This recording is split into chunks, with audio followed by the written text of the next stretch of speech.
குடிச்சா நல்லா இருக்கும். மர்மோளே எத்த இந்த மர்மோளே சூட காஃபி குடி. இத குடிச்சிட்டு கொஞ்ச நேரம் ரெஸ்ட் எடு. உனக்கு தலைவலி எல்லாம் பறந்து போயிடும்.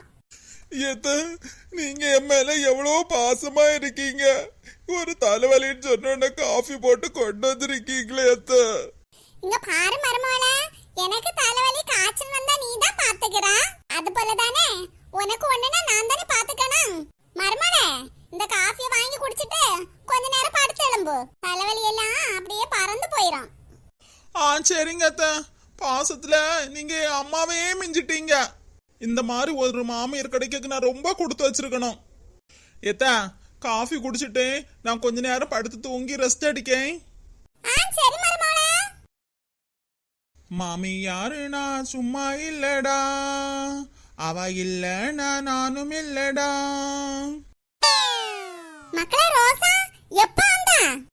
அதான் உன் மருமலுக்கு காஃபிய போட்டு கொண்டு கொடுத்து நல்ல ஆத்தி குடுத்திய பாசத்தோட அப்பவே வந்துட்டேன்.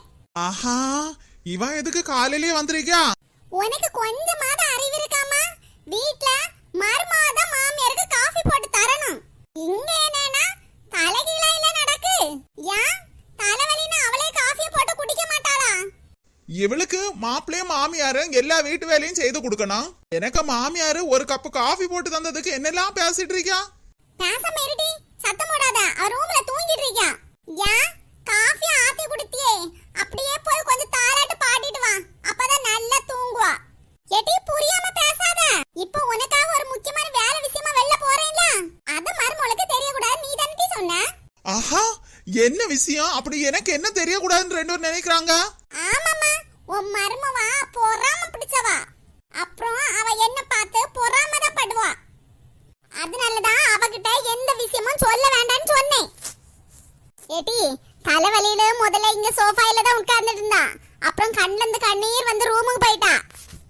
அப்படியே காஃபியை போட்டு கையில கொண்டு கொடுத்த.